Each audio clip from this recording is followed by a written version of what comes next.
வணக்கம் மக்களே. வெறும் ஒரு வெற்றி. ஹைதராபாத் அணியின் வீக்னஸை உடைத்த ஆர்சிபி. சிஎஸ்கே ஃபாலோ பண்ணுமா? ஐபிஎல் 2024 T20 கிரிக்கெட் தொடரில் ஏப்ரல் 25ஆம் தேதி நடைபெற்ற 41வது லீக் போட்டியில் ஹைதராபாத்தை 35 ரன்கள் வித்தியாசத்தில் பெங்களூரு அணி தோற்கடித்தது. ஹைதராபாத் நகரில் நடைபெற்ற அந்த போட்டியில் முதலில் பேட்டிங் செய்த பெங்களூரு 207 ரன்களை இலக்காக நிர்ணயித்தது. அதிகபட்சமாக விராட் கோலி 51, ரஜாத் பட்டிதார் 50 ரன்கள் எடுத்தனர். அதைத் தொடர்ந்து சேசிங் செய்த ஹைதராபாத் அணிக்கு Travis head 1, ஐடன் Markram 7, Heinrich Klaasen 7, Nitish Reddy 13 என முக்கிய பேட்ஸ்மேன்கள் சொற்ப ரன்களில் அவுட் ஆகி ஏமாற்றத்தை கொடுத்தனர். அதேபோல காட்டுத்தனமாக அடித்த துவக்க வீரர் அபிஷேக் சர்மாவும் 31 ரன்களில் அவுட் ஆகி பின்னடைவை கொடுத்தார். அதனால் 69க்கு 5 என சரிந்த ஹைதராபாத் அணிக்கு கடைசியில் சபாஸ் அகமது 40, பேட் கம்மின்ஸ் 31 ரன்கள் எடுத்து போராடினர்.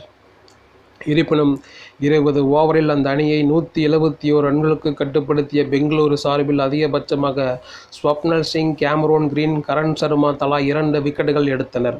அதனால் 30 நாட்கள் கழித்து பெங்களூரு அணி தங்களுடைய 2வது வெற்றியை பதிவு செய்து நிம்மதியடைந்தது.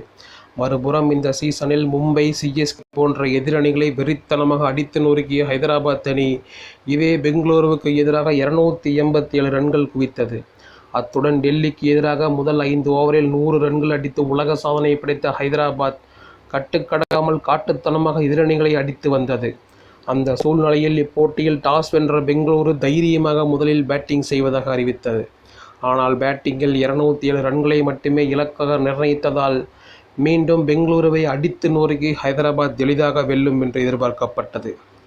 இருப்பினும் அழுத்தமான சேசிங்கில் நன்றாக பந்து வீசிய பெங்களூரு அணியிடம் பெட்டி பாம்பாக அடங்கிய ஹைதராபாத் இந்த வருடம் தங்களுடைய சொந்த ஊரில் முதல் தோல்வியை பதிவு செய்தது.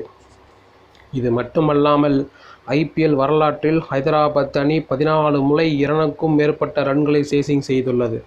ஆனால் அதில் நேற்றைய போட்டியும் சேர்த்து 13 முறை தோல்வியை சந்தித்துள்ள ஹைதராபாத் அணி வெறும் ஒரு வெற்றி மட்டுமே பெற்றுள்ளது.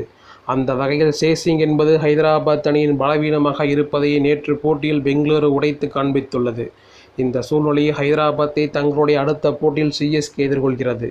எனவே அப்போட்டியில் நன்றாக பேட்டிங் செய்து 200, 230+ ரன்களை இலக்காக நிர்ணயித்தால் ஹைதராபாத்தை தோற்கடிக்க சென்னைக்கு வாய்ப்புள்ளது என்றே சொல்லலாம்.